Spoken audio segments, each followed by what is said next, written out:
Hi, folks. Welcome to another 10 Talk. I'm so excited today. Kim Thomas is going to chat with us. This is actually a two-parter, so be sure and watch them both.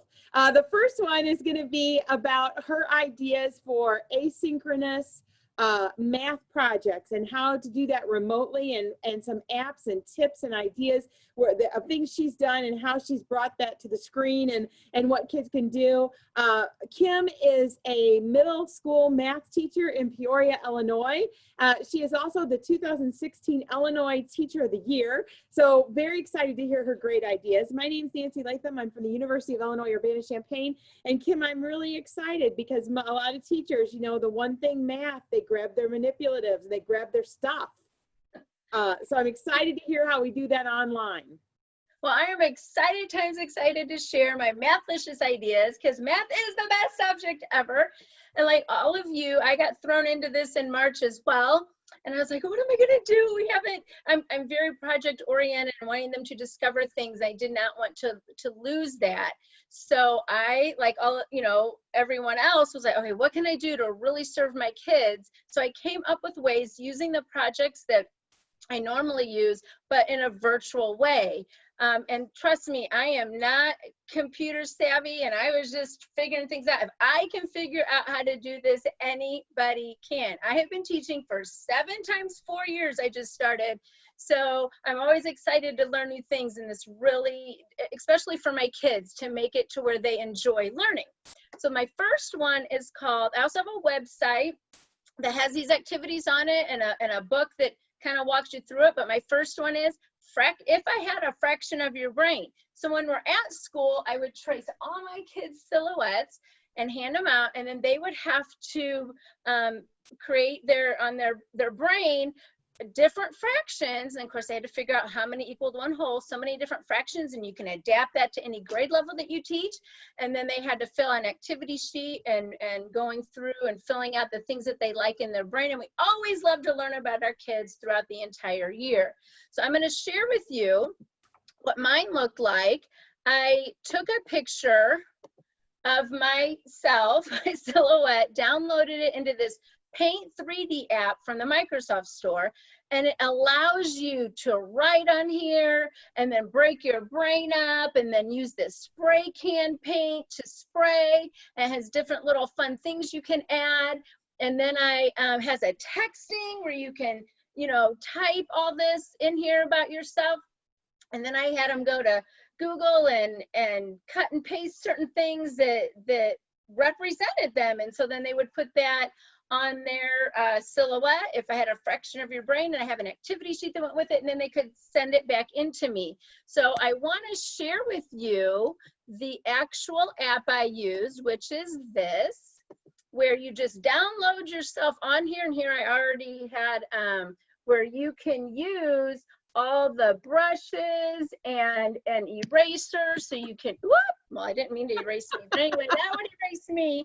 But you can use, let me go back here. You can use this spray can is one of my favorites, and the colors, there's so many different colors you can use. And then spray paint all the way through, or maybe you want to use a different color and just kind of make it, you know, fun. And then you can use up here's the texting where kids can type, and you would put your texting right here, and then you would shrink that a little bit so it would fit whatever you put about your brain and put it over here. And it really does take some time, but that's good. I mean, kids are sitting at home and wanting things to do. And this is just one of my favorite projects. And I was like, I can't lose this project. So this was a way that my kids could do if I had a fraction of your brain. The next one I'm going to show you is, let's go back to here, is angulize yourself. So students would use a straight edge and draw lines, and they could only use a certain amount of angles. So they really had to pay attention, because I wouldn't let them use all right angles. And I thought, okay, how am I going to do this one? So I used on Microsoft Word, they would just have to insert lines, and their degrees would have to be accurate. So this is supplementary. Well, then this would have to equal 180. And the amazing thing about it is, let's say they don't have a protractor. Well, guess what? You can insert an online pictures online of a protractor And here it is. You could pick several different ones, and then you can rotate this, and kids can measure the angles while they're at home, even if they don't have a protractor. And it also works, there's rulers too that you can do that with. So they got to do that project. I love that. As well, right? Woohoo! Just like, there's so many. You could actually give kids a little math toolbox to serve them all year with those kinds of, you know. Yeah, and you can't lose it. Like, no, you just Google it again and insert it, right? So it works out fabulously well. So there's another one. They also have an activity sheet where they do, and they have to write down their angles. And one of the best thing is if you look at the A, that, you know, oh, it's a triangle. Well, then what does that have to equal? So it's really neat when I get to read what kids figured out as they were doing this. Oh, I had to make sure this equaled this, and it's just amazing. And I love their names. You know, textbook companies have not don't use my kids' names sometimes, and I want to just shine their names. The next one is also deals with their names, where it's called Peoria. And if we're there, we cut out these letters. I have block letters in my book that when you break them up, the composite figures, they're shapes that the kids are familiar with. So instead, and then I spell math with their name, but anyway, and then instead of using, since they're not at home to cut things, you can go on to, let me share, OneNote app, which is right here, the OneNote app in Microsoft Teams, and I'm going to show you Peoria.